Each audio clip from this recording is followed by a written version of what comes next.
María Huguet Ponseti, mujer hecha a sí misma, artista, emprendedora, vida dedicada al prójimo. Mi personaje de hoy, nacido en un año del siglo pasado en Mahón, Menorca, es un vendaval de sensaciones, actividad y optimismo que les prometo los va a envolver desde que empecemos a escuchar sus vivencias. A lo largo de su vida, que no ha sido precisamente muy favorecida con su coraje y su fuerza, supo llevar a buen puerto a sus 5 hijos, esquivando todos los obstáculos y vicisitudes negativas que salieron a su paso. Estoy seguro que su interioridad les ganará y terminarán perdiendo la noción del tiempo, escuchando su relato. A partir de ahora y durante 60 minutos tendremos la oportunidad de entrar en lo más profundo de la interioridad de Ana María. Les prometo que no habrá ocasión para el aburrimiento.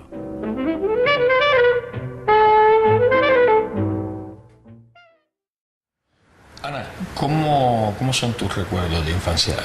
¿Cómo los recuerdas? Porque tú naciste en Mahón, sí, en Menorca. Me imagino que Mahón en aquella época era más o menos la familia, que si todos se conocían, ¿no? Sí, todo el mundo nos conocíamos. Allí había como 10.000 habitantes en aquel momento y la verdad que nos conocíamos todos. Yo recuerdo, por ejemplo, mis recuerdos se remontan a los 3 años. Mi primer recuerdo es cuando mi hermana hizo la comunión, que en aquel tiempo las comuniones eran a los 7 años, y mi madre era bordadora. Y me bordó un traje muy bonito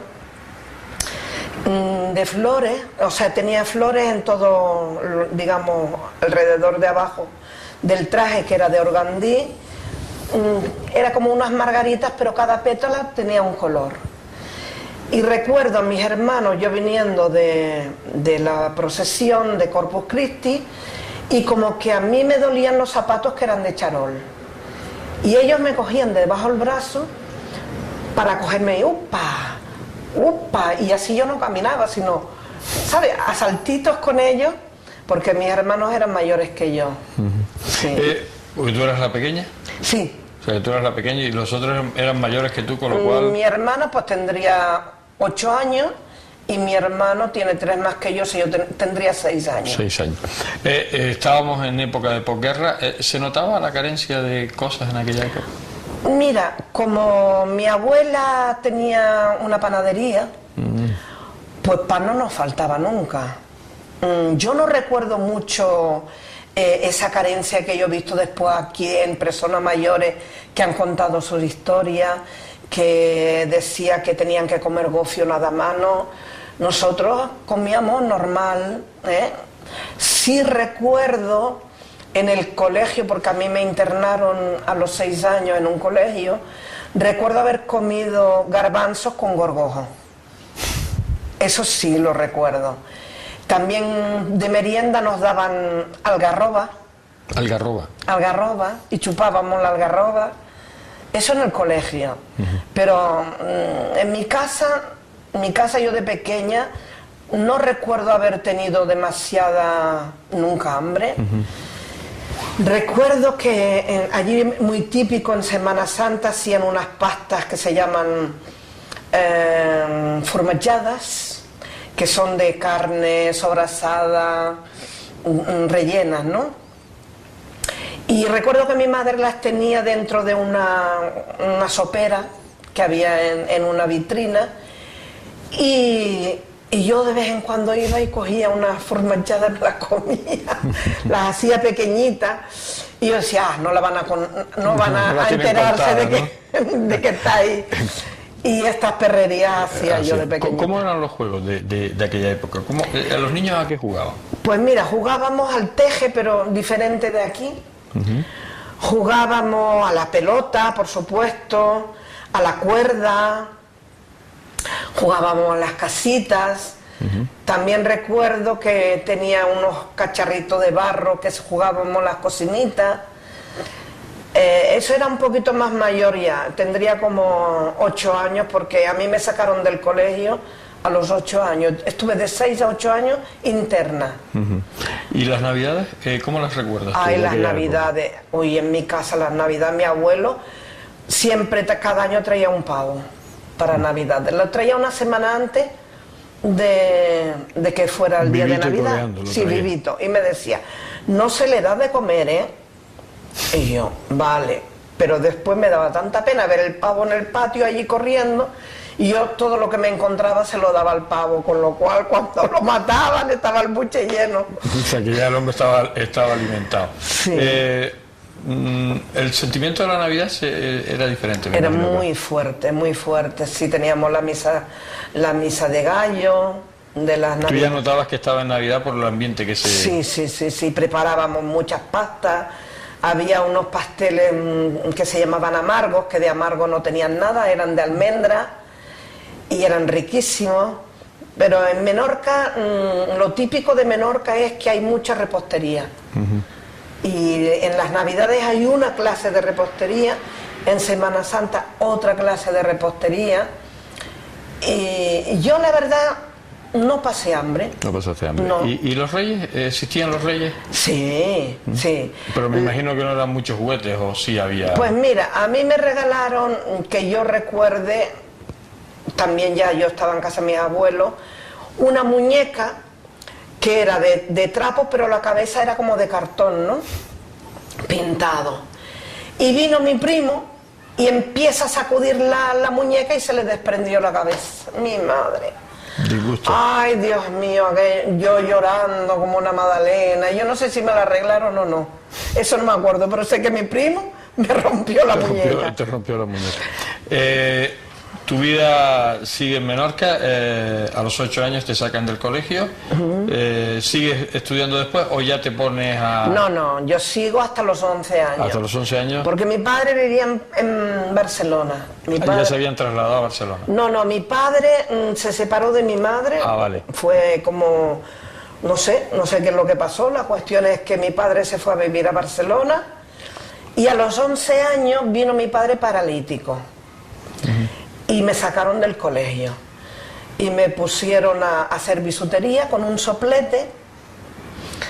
Imagínate un chiquillo de 11 años con un soplete de fuego en la mano, haciendo pues pendiente, bisutería, con un ladrillo, recuerdo que era un ladrillo, y poníamos las piezas de bisutería allí en fila y poníamos cortábamos como una especie de plata, que no sé lo que sería, y lo cortábamos en cuadritos y con unas pinzas cogíamos aquel cuadrito, lo poníamos encima de la pieza y con el soplete le dábamos fuego hasta que estaba a fuego vivo, ¿no? Y después pegábamos la parte de atrás. Y así hacíamos, y después lo entregábamos a la fábrica, ellos nos pagaban toda la semana, a veces hacíamos collares de plástico, rosarios, en Navidades hacíamos las postales de Navidad que poníamos purpurina con un pincelito y goma. Hacíamos primero donde teníamos que poner la purpurina y después le echábamos la purpurina. Las famosas postales. Y la sacudíamos así, sí. Tu vida laboral empieza ahí. Sí. Y sigues en un de trabajo. así, porque después mi abuela también le dio un ictus y se quedó paralítica, pues ya eran 2 enfermos en mi casa. Y después mi padre murió cuando yo tenía 15 años y medio más o menos, porque murió en febrero y yo cumplo en agosto, pues yo tendría unos 15 años, murió mi padre. Cuando murió mi padre, mis 2 hermanos, uno se fue al ejército y mi hermana se hizo monja, porque en mi casa éramos muy religiosos, muy católicos. Y bueno, pues yo me quedé sola con mi abuela. A cargo de tu abuela. Y mi tía, que era soltera. Pero mi tía tenía una librería y yo dije a mi tía, mire, me gustaría hacer algo. Yo, aparte de cuidar a mi abuela y limpiar mi casa, hacer la comida, lo hacía todo. Y empecé a aprender a hacer coger punto de media. Que en aquella época se arreglaban las medias. En aquella época se arreglaban las medias. No Cuando había una carrera, pues venían las amigas y bueno, yo cobraba, yo qué sé, una peseta, unos 50, si la carrera es muy gorda, a lo mejor 5 pesetas. Y bueno, pues aquello me entretenía por las tardes hacer aquella cosa. Venían mis amigas, armábamos unos alborotos allí dentro porque nos gustaba mucho cantar. En aquella época, y ya era tu juventud, ¿existían los bailes? ¿Se iba a baile? Existían lo que se llamaba dentro de las casas de hacer un guateque, se llamaba guateque. Pero claro, en mi casa no, por supuesto. Y había unas amigas que eran las hijas del notario y en su casa hacían bailes, pero yo no iba allí. No iba. No, porque me eduqué en un colegio de monjas, después mi familia tan católica, pues yo todo era ir a misa, hacer ejercicios espirituales, en fin, los retiros que me crié en este ambiente. En aquella época. Sigues trabajando y llega un momento en que tú decides, tú lo decides o lo decide la familia. Espera, no vayamos no corramos tanto porque hay una cosa muy importante. Yo a los 12 años me pongo a estudiar inglés. Inglés. Sí. Y se me daban bien el idioma. Y un día iba por la calle, yo tendría 14 años más o menos, y veo un matrimonio inglés.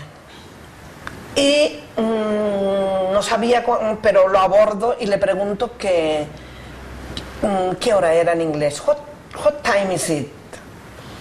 Pues ellos nada, me dijeron la hora y tal. Pero yo quería seguir practicando con inglés, no me conformaba con estudiar. Y los seguí. Ellos fueron a una tienda a comprar, era cosa de niños chicos, y yo los seguí y entré en la tienda. Y en la tienda sí sabían hablar muy bien inglés los chicos aquellos. Total que allí empecé a tener un contacto más fuerte y lo llevé de paseo. Me lo llevé a la explanada que se llama y tengo una foto de cuando nos conocimos por primera vez, después lo llevé a mi casa, yo había hecho un queque, les invité a un queque. Total que ellos no tenían hijos, quedaron encantados conmigo. Empezamos a tener correspondencia. Te digo esto porque después fue algo muy importante en mi vida. ¿Sabes? Que ese punto es importante, ya te contaré después. Bien. ¿Tú trabajas? No sé si llegas a trabajar en la calle o siempre fue en casa, en cosas manuales. No, sí en la calle, en mi casa. En casa siempre. Pero hay un momento de tu vida que decides, ingresar en un convento. Cuando muere mi abuela a los 20 años, yo quería ser monja. Porque ya tu hermana ya estaba... Claro, mi hermana estaba en uno, pero yo no quería el de mi hermana. Yo quería algo más sofisticado, algo así como les Sœurs Blanches, que son unas monjas francesas que se van a África de misioneras y tal. Pero esos tíos ingleses, Uncle George y Auntie Gladys, porque me llamaban, yo les llamaba Uncle, y me mandan un billete de avión para irme a Inglaterra. Allí tengo muchas anécdotas porque yo me voy con mi guitarra a Inglaterra. Y cuando llego a Londres, tú sabes que en aquel tiempo todavía no estaba la Comunidad Europea, teníamos nuestro pasaporte. El policía que me mira el pasaporte me pregunta que a qué voy a Inglaterra. Dice, ¿usted piensa trabajar aquí? Yo, como era muy ingenua, le digo, pues sí, me gustaría trabajar. Dice, pues ya te puedes ir para España otra vez. Y yo, no me diga usted eso. Dice, vamos a ver, ¿tú a qué vienes aquí? ¿Con quién te vas a encontrar? Digo, no, yo con tía Gladys y Uncle George y tal. Dice, ¿pero tú tienes alguna carta? Digo, sí. Y tenía una carta en el bolso, ¿no? El policía empieza a leer la carta y claro, en la carta ponía que cuando yo me vaya al convento, y me mira de arriba abajo, dice, ¿pero que tú quieres ser monja? Digo yo, sí. Dice, pues mira, en vez de 3 meses te voy a poner 1 año, para que te quedes aquí 1 año. Después ya me dirás si te vas de monja. Y nada, pues me fui, ya estaban mis tíos esperando allí, en Londres. Ellos vivían al norte de Inglaterra, en un sitio que se llama Scunthorpe, que está al noreste de Inglaterra está. Pues mira, estos señores, él era abogado, tenía un bufete de abogados. Y en ese sitio era de la alta sociedad. Imagínate tú, yo venía de una familia humilde, hombre, no nos faltaba de nada, pero no éramos ricos. Y allí, pues mira, me ponían, mi tía, cuando yo tenía que bañarme, María, porque me llamaban María, no me llamaban Ana. María, el baño, ya está con las sales de baño preparado. Ala, yo allí como una reina. Después, cada fines de semana nos íbamos a recorrer Inglaterra. Yo tengo todos los sitios de Inglaterra que yo estuve, en casi toda Inglaterra la recorrí. Yo estuve allí como 9 meses o 10 meses más o menos. Me fui cuando iban a ser las Navidades. Ahorrador de electricidad Staminar. Tras muchos años de implantación en Canarias, les ofrecemos la posibilidad de ahorrar de un 10 hasta un 35% del consumo de su factura de electricidad. Tenemos un ahorrador que se adapta a sus necesidades, sea cual sea su tipo de negocio o industria. Muchos ahorradores puede encontrar en el mercado, pero solo Staminar ha demostrado su eficacia. No deje que los gastos abusivos de electricidad afecten su economía de negocio. Pídanos presupuesto sin compromiso al 921-481-249. Ahorrador de energía Staminar, la solución a sus problemas de exceso de consumo. Ahorre de un 10 hasta un 35% de su factura de electricidad.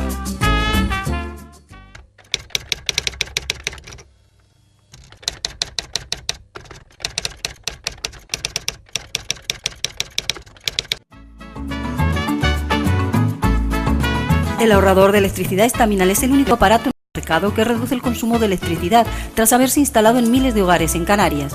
No deje que su factura de electricidad afecte su economía familiar.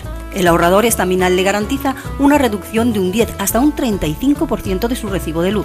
Staminar no necesita ninguna instalación especial, es autoinstalable y no consume electricidad. Diga basta al excesivo consumo de electricidad y llámenos al 928-481-249. Reduzca hasta un 35% de su factura de electricidad. Staminar, su seguro de ahorro.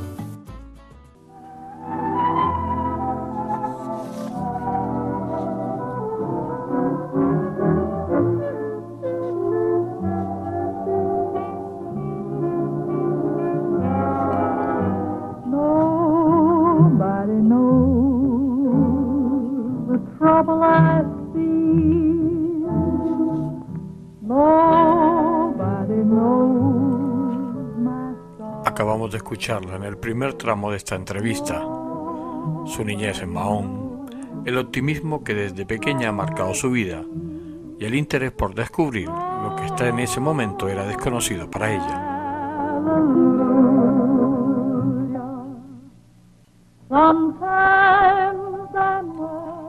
Su vida alrededor de sus tíos adoptivos ingleses y de qué manera tan peculiar los conoció.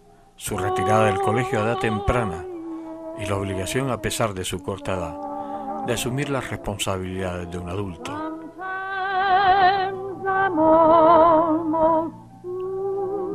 Así va resultando la vida de Ana María, todo un crucigrama difícil de completar las palabras correctas con las letras indicadas.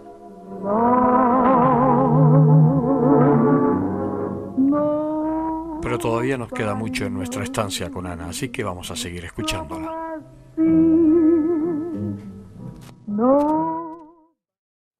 Después de aquella Navidad regresa a Menorca, a Mahón, y ingresa. Sí, después de la Navidad en Inglaterra y después de estar me voy al convento. Te ingresas en un convento. En el convento de las Hermanas Blancas. De las Hermanas Blancas francesas. Sí, francesa, y rezábamos en francés y todo. Y rezábamos en francés. Ahí estás, 6 meses de novicia y 6 meses de postulante y 6 de novicia. 6 de novicia. Y cuando llega ese año, las monjas me dicen que bueno, que soy muy alegre, que no lo voy a soportar y tal, y que mejor que vayáis pensándome en otra cosa. Y ya dijiste tú, bueno, se ve que esto no, la carrera eclesiástica no está hecha para mí, o ellos creen que no está hecha para mí. ¿Eso te frustró en aquel momento? ¿Te sentiste mal? ¿O te lo tomaste con mal no me filosofía? sentí, porque para mí la religión ha sido muy importante y, bueno, yo pensé, bueno, pues si no sirvo para esto, serviré para otra cosa. Sentí porque yo tenía mucha ilusión de ser monja y de irme a África, a practicar allí, sí. Pero después, pues nada, me fui para allá y seguí con la rutina de siempre. Y de repente conoces a alguien, no sé si... No tan de repente, porque yo a los 13 años había una revista que se llamaba Sisi. Sí. Y en esta revista pedían correspondencia así con chicos y chicas, y yo intercambiaba sellos y postales, y entre esta gente me escribió mi marido, el que después fue mi marido. Y estuviste años manteniendo correspondencia con sin él, más, sí, que decir, era un poco de simpatía que sentías por ese chico, pero tú cuando tienes 22 años decides irte a Canarias. Venir para acá, sí. Sí, porque él me empezó a decir que bueno, que nos casaríamos, que él, en fin, tenía mucho palique y por él era dueño de media Canarias. Bueno, o sea, que era un terrateniente. Llegas a Gran Canaria. Estaba en la cárcel. Muy bueno, ¿no? O sea, eso sería para ti, sería un golpetazo el encontrarte eso, ¿no? Sí. No, pero como tú sabes que la juventud en aquel tiempo nosotros éramos muy idealistas, ¿no? Sí, era la época. Y yo me creía lo que él me decía, de que había tenido mala suerte, de que lo habían engañado, que tal, pero bueno, y entonces pues yo pensé que eso era cierto. Yo me lo creía todo. ¿Cómo viste aquella Gran Canaria del año 66? Me chocó mucho, porque una de las ideas que teníamos en España, bueno, yo soy de una isla también, pero bueno, era de que aquí era África, o sea, que aquí había negros. Y cuando vengo aquí veo todo el mundo blanco, digo, uy, qué raro, ¿no? ¿Y dónde están los negros? Sí, que no había ninguno. No. En aquella época no había nada, ninguno. Ni uno. Y lo que sí, las comidas de aquí también fue un choque muy grande en la forma de alimento de aquí. Yo los potajes no los conocía. Ahora los adoras, me imagino, ¿no? Sí, me encantan los potajes. Y yo, si puedo, la semana me como 3 potajes. 3 potajes. Sí. O sea que tú al principio fue un poco chocante, pero enseguida te adaptaste a la vida aquí. Yo me defino a mí misma como un camaleón. ¿Qué características tiene el camaleón? Que se adapta al ambiente, ¿no? O sea, el camaleón está en una zona verde y se pone verde, está en una zona marrón y se pone marrón, ¿no? Pues eso, yo me defino como un camaleón. ¿Entras a trabajar cuando llegas? No, o sea, te dedicas al cuidado, no, van naciendo hijos y te dedicas al cuidado de ellos. Mi marido era impresor. O sea, había trabajado poco tiempo, pero en una imprenta. Entonces él, su ideal era poner un negocio. Y como yo había traído un poco de dinero, pues compró compró una máquina de imprenta y me puso a mí pues a echarle una mano en hacer las planchas que se llama, ¿no? de letra, sí. Esas letras de plomo, tenía un comodín grande con unos cajones planos así, todo lleno de letras, pues hacíamos hurtadillas en aquel tiempo, pues me imagino que era contra Franco, claro, porque él era, o sea, él hacía lo que le pidieran. Claro. Y ese negocio no iría bien, me imagino, con el tiempo, ¿no? No. De momento lo teníamos en chamán, recuerdo, porque aparte que cuando yo me casé, buscamos una señora, pedía un matrimonio que la cuidara, que estuviera con ella, porque ella era mayor y nos daba una habitación. Entonces fuimos a ese sitio, a esta casa de esta señora, y nos dio una habitación. Yo compré una alcoba a plazos, que en aquel tiempo se compraba a plazo. Y bueno, pues me quedé allí una temporada. Pero después la cosa allí con uno de los hijos, mi marido tuvo problemas y nos fuimos a vivir al puerto en una habitación sin agua. No teníamos sino 2 habitaciones, una estaba la imprenta, en la entrada así, y después a la derecha pues estaba la alcoba, era bastante grande, pero ya allí yo ya tuve mi hija, ya tenía mi hija, cuando vine de chamán ya tenía yo mi hija, la mayor. Y claro, con una cocinilla tenía que hacer la comida dentro de la habitación. Estábamos bastante... Allí lo pasamos bastante mal porque iba a bañarme a casa mi cuñada. Después mi cuñada se quedó embarazada y cuando se quedaba embarazada le cogía manía a alguien y me cogió manía a mí. Total que no tenía dónde ir a bañarme y en el puerto había un sitio que había como un hospital que había duchas o bañeras y allí me iba yo a bañar en ese Fue una sitio. etapa, me imagino que una etapa dura. Sí. Y llega un momento en que tú decides... No. Llega un momento en que no teníamos, vamos, para nada dinero. Me fui a la iglesia de la Luz. El cura de la Luz nos daba como unos cupones para ir a comprar en la tienda. Pues después mi suegra también nos traía de vez en cuando comida y tal. Y el cura de la Luz, cuando vio el problema nuestro, habló con don Juan Marrero portugués en la caja de ahorro para que a ver si podían darnos una vivienda. Mandó un chico que se llamaba Alfonso Hidalgo y el muchacho, cuando vio realmente la necesidad que teníamos, a los 15 días teníamos una casa en Zárate. Una casa, un sótano. Sí, de los que había en Zárate. Sí, en Zárate. Bueno, aquello para mí era un palacio. Era un palacio porque yo miraba, cuando yo estaba en la habitación aquella, miraba por la calle a ver si había alguna cueva donde poder meterme y siempre pidiendo por favor, yo necesito un sitio donde vivir. Y bueno, pues mira. ¿Y cómo llegas al trabajo? Porque eso ya, eso también tiene su historia, ¿no? Que es decir, consigues un trabajo... Pero no, allí en Zárate conocí a un matrimonio que él era ciego y era una gente buenísima.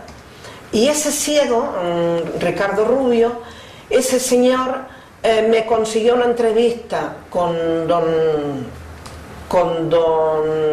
Juan Marrero para pedirle un trabajo.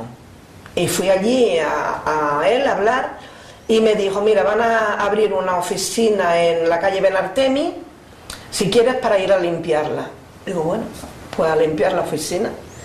Y allí fue cuando entré yo en la caja de ahorro. ¿Y estuviste limpiando? 15 años limpiando. 15 años limpiando. Y en un determinado momento tú decides...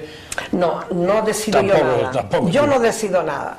En un determinado momento yo estaba limpiando un despacho de don Antonio Romero y ese señor era súper amable y siempre me preguntaba por mí, por mi familia y tal, y un día le digo yo, don Antonio, ¿qué probabilidades habría para yo pasar a la escala administrativa? Se quedó asombrado, dice, ¿pero tú quieres, Ana? Digo, "Oh, yo si hubiera posibilidades me gustaría". Y dice, ¿me das permiso para yo hablar con la persona adecuada? Digo, mejor que usted no hay nadie. Y bueno, eso fue en enero más o menos. Yo me puse a estudiar por Radio ECA, porque yo, claro, dejé el colegio a los 11 años, no tenía sino certificado de estudios primarios, y me puse a estudiar EGB, graduado escolar. Y ya en junio me llamó el psicólogo de la caja para hacerme un test. Y cuando me estaba haciendo el test, yo de todas formas tenía bastante cultura porque a mí me ha gustado mucho leer. Es uno de mis vicios, leer, me encanta. Y claro, tenía cultura, no hacía falta de ortografía, tenía buena caligrafía. Y a la hora de hacer mecanografía yo le dije, yo no, mecanografía no tengo ni idea, pero si usted me dice, bueno, pues lo que tengo que estudiar, me dijeron que necesitaba 180 pulsaciones. Pues me apunté enseguida en una academia y a los 3 meses tenía las 180 pulsaciones. Y de repente con 5 hijos, ¿eh? Y con 5 hijos. Y de repente te ves trabajando de administrativa. Y me pasaron en octubre, ya pasé a la escala administrativa. ¿Y qué sensación tuviste en aquel momento? Aquello fue para mí un cambio de vida, un cambio de etapa, ¿no? Mis hijos estaban súper orgullosos de ver que yo había dado aquel cambio y me veían esforzarme porque yo llegaba, cuando estaba limpiando, llegaba a las 9 de la noche a mi casa hasta las 12 estudiando. Llegas y bueno, vas también subiendo puestos y te llega un momento que sí, ya se acaba tu vida laboral, me pero pusieron en la máxima... Primero hacía recado o sumaba con la maquinita, sumaba recibos y tal. Y un momento que una de las compañeras, al cabo de 1 año y pico, 2, se puso mala, estuvo bastante tiempo de baja, me dijo uno de los encargados, dice, mira, ¿tú sabrías en el ordenador? Digo, usted me dice cómo tengo que hacerlo y yo lo hago. Y nada, empecé en el ordenador, vieron que podía sacar el trabajo adelante y después de allí ya fui a una oficina a cobrar recibos de mayores que venían la gente mayor a cobrar su pensión. O sea que ya te integraste. Y después ya de caja hasta que me jubilé. Una vez que te jubilas, es cuando tú, sobre todo el tema este que hemos visto de los cuadros, es cuando te da a ti por empezar a hacer estos cuadros de puntos de cruz. Sí, yo empecé el punto de cruz en el 2002. 2002 empezaste. En el 2002, que fue cuando me jubilé, me prejubilé. Sí, bueno, tú fuiste de las prejubiladas. Sí, primero fui prejubilada, porque me prejubilé a los 58 años. Y bueno, pues empecé a hacer yo misma. Tenía una amiga que me estaba enseñando un poco y fui haciendo primero relojes, cosas fáciles, hasta que ya pues me metí a todo esto, que esto es bastante difícil, esto de aquí. Incluso hasta hacer exposiciones. Sí, ya ahora este año se me ofreció la oportunidad en Arucas de hacer una exposición. Tuvo mucho éxito y un compañero de Agaete, que también es director del Centro Mayores de Agaete, se llama Roberto, pues me propuso de hacerlo en Agaete y fui allí. Y allí lo hice.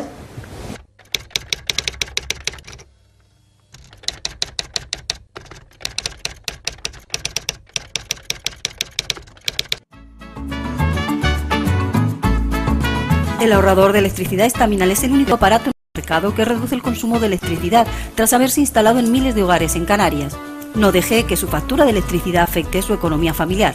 El ahorrador Estaminal le garantiza una reducción de un 10 hasta un 35% de su recibo de luz. Estaminal no necesita ninguna instalación especial, es autoinstalable y no consume electricidad.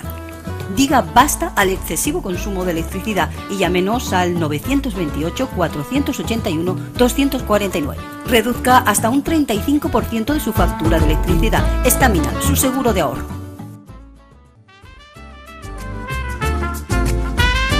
Ahorrador de electricidad Estaminal.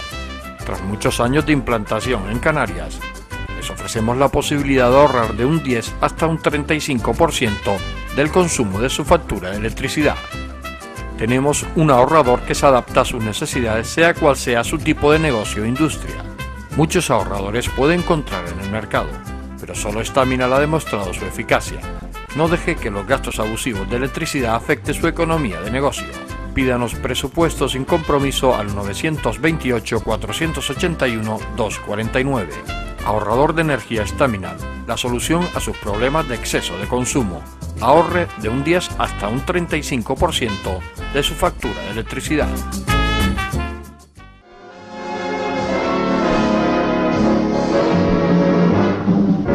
It is 5 o'clock in the morning, and there is no one on the street but me.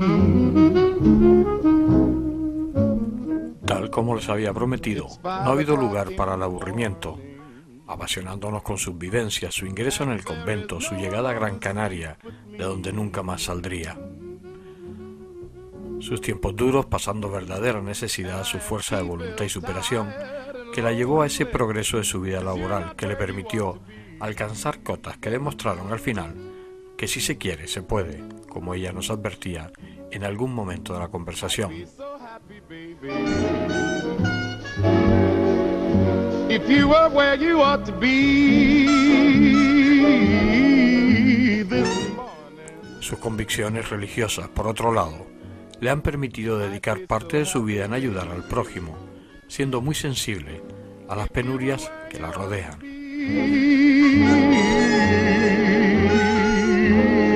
This morning. El escucharla me transporta a otra dimensión, creándome una sensación de bienestar difícil de describir con palabras. Pero vamos a seguir escuchándola. Don't think that I don't love you. ¿Cómo te sientes en la actualidad? Me siento muy bien. Pienso que ha sido una vida muy, muy positiva, porque no solo las cosas buenas hacen que seas mejor, sino los malos también que hayas vivido.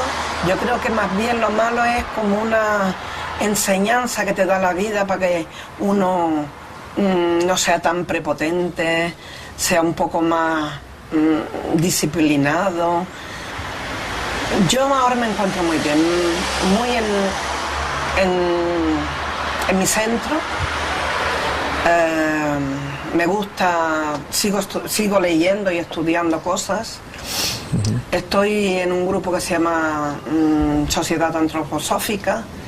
La antroposofía es una filosofía que me ha dado también mucho conocimiento del ser humano, de mí misma, que a veces pensamos que la verdad está afuera y no, la verdad está aquí dentro siempre. Con lo cual, pues mira, No te puedes quejar. cojo la vida y la recibo cada día bien. ¿Te queda algo por hacer? ¿Te queda alguna espinita clavada? ¿O te arrepientes de algo de lo que hayas hecho? Hombre, sé que siempre no me he portado como tendría que haberme portado, y eso es la enseñanza también que he recibido, ¿no? No podemos decir en esta vida, después de 71 años, que hayamos hecho todas las cosas bien. Hemos intentado, pues, mejorar siempre. Y pienso que todavía me queda mucho que aprender. Yo creo que aprendemos hasta que nos morimos. Hasta el mismo día de la muerte estamos aprendiendo. ¿Tienes muchos enemigos? Creo que tengo uno. Bueno, pues es bastante. Uno. Es bastante, por lo menos, tranquilizador que tengas uno solo. Sí, ¿Y, sí. ¿Y amigos? No los puedo contar. Además, buenos amigos. O sea, la amistad existe. Sí, muy buenas personas, los quiero mucho a todos, porque yo digo que si mi corazón es tan grande que cabe todo dentro, y de cada vez cuanto más meto, más caben, porque es como que se va haciendo más un globo que se va hinchando y dentro vas metiendo. Tengo muy buenos amigos. Y además lo digo con toda mi alma porque es algo... Nunca me ha fallado, mis amigos. Bastante. ¿Qué piensas de la política? Porque además ahora está muy de moda todas estas historias. Ay, en el la fondo política. porque además tú venías de un régimen anterior que era dictatorial y Yo muy... en realidad no he vivido, digamos, la política antigua. Para mí no ha sido dictatorial, porque yo hablaba lo que me daba la gana.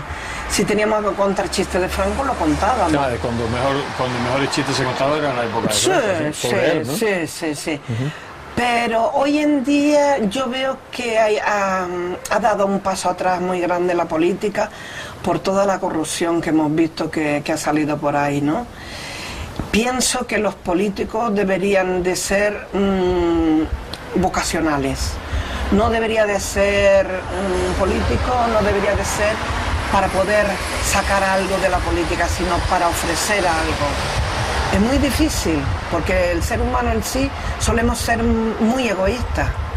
Y vamos primero a lo nuestro, a ver qué podemos sacar de las cosas, en vez de qué podemos ofrecer de lo que tenemos, porque tenemos una capacidad tan grande cada ser humano que podríamos ofrecer muchísimo. Y sin embargo, vamos siempre a ver si yo puedo aprovecharme de esto, aprovecharme de lo otro. Yo a los políticos realmente lo que yo les diría, vamos a ver, que sean sinceros, antes que nada. Que no mientan, que las mentiras enseguida se cogen.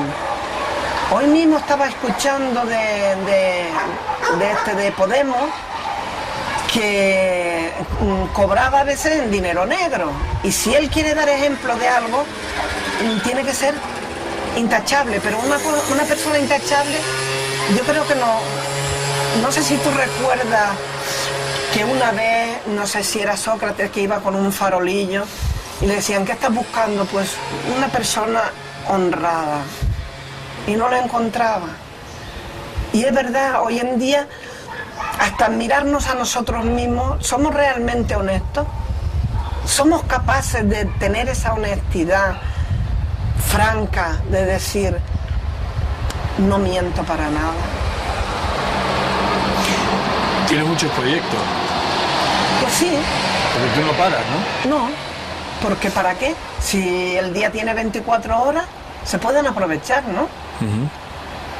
No, ahora mismo pues estoy en teatro, estoy en tertulia de radio, en Labrante de la Palabra, que me encanta porque es una actividad que vamos a los colegios a contar cuentos, a contar nuestras historias de aquellos tiempos. Te falta tiempo más que antes, ¿no?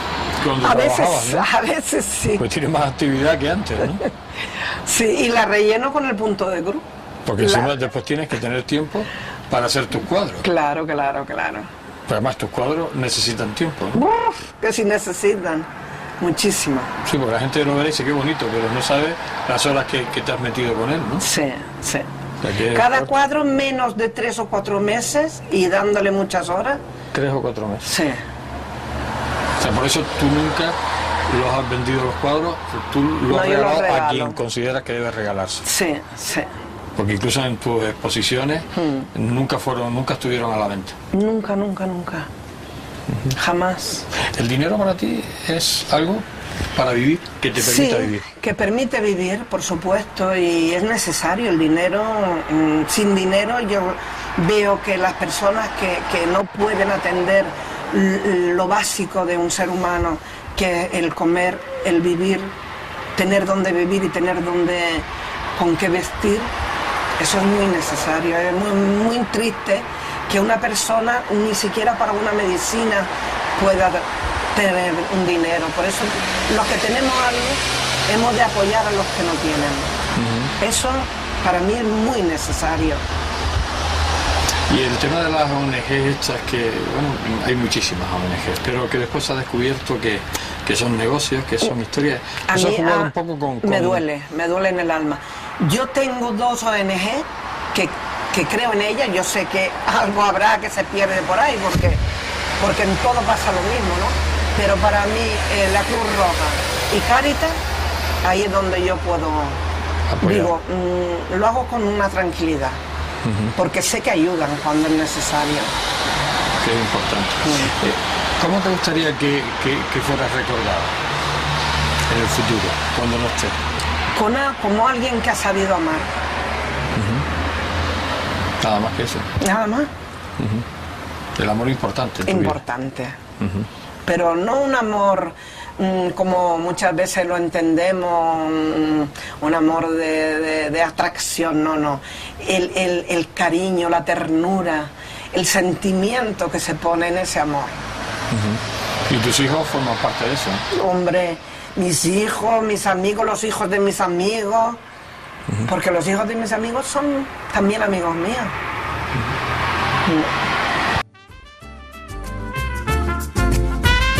Ahorrador de electricidad Staminar.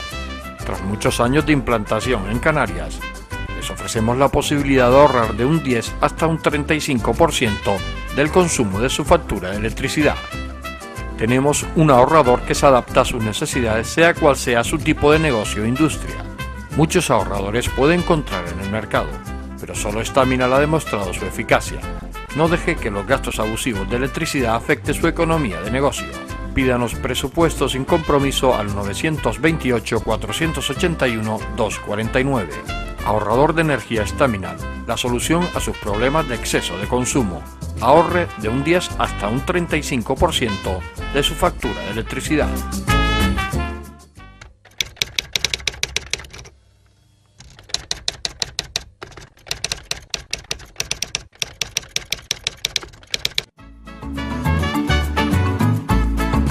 El ahorrador de electricidad Staminar es el único aparato en el mercado que reduce el consumo de electricidad tras haberse instalado en miles de hogares en Canarias.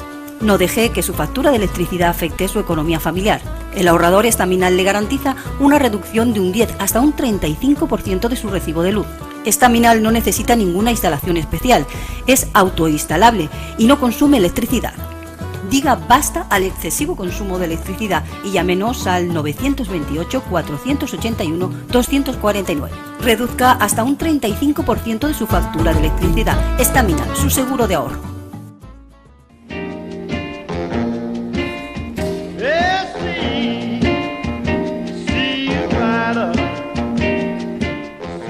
No me he dado cuenta del paso del tiempo, pero ha pasado y en televisión es irreversible. El estar envuelto en su interior ha hecho que el paso de los minutos no trascendieran en mí, y de esta forma me he quedado con ganas de seguir, de no terminar.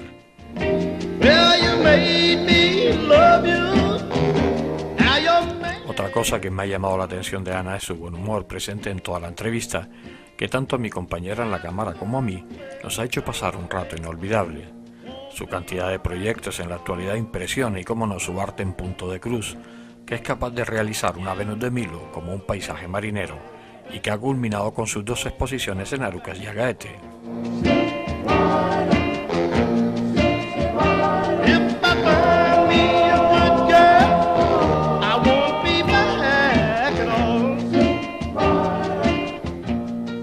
Se nos ha terminado el tiempo del programa. Podríamos estar con Ana María muchísimos días en franca conversación sin darnos cuenta del transcurrir del tiempo, su personalidad, sus ganas de vivir, en fin, todas esas virtudes que desprende, ha conseguido tener ese millón de amigos.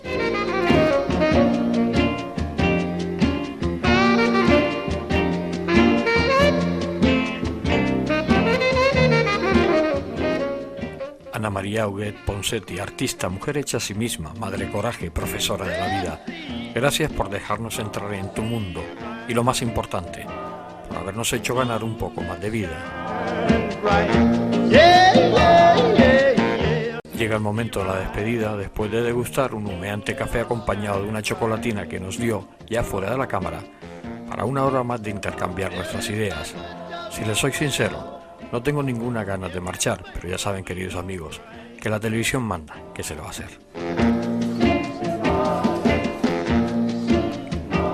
Ana María Huguet Ponseti, amiga, no cambies, por favor. Volveremos a vernos. Hasta siempre, amiga.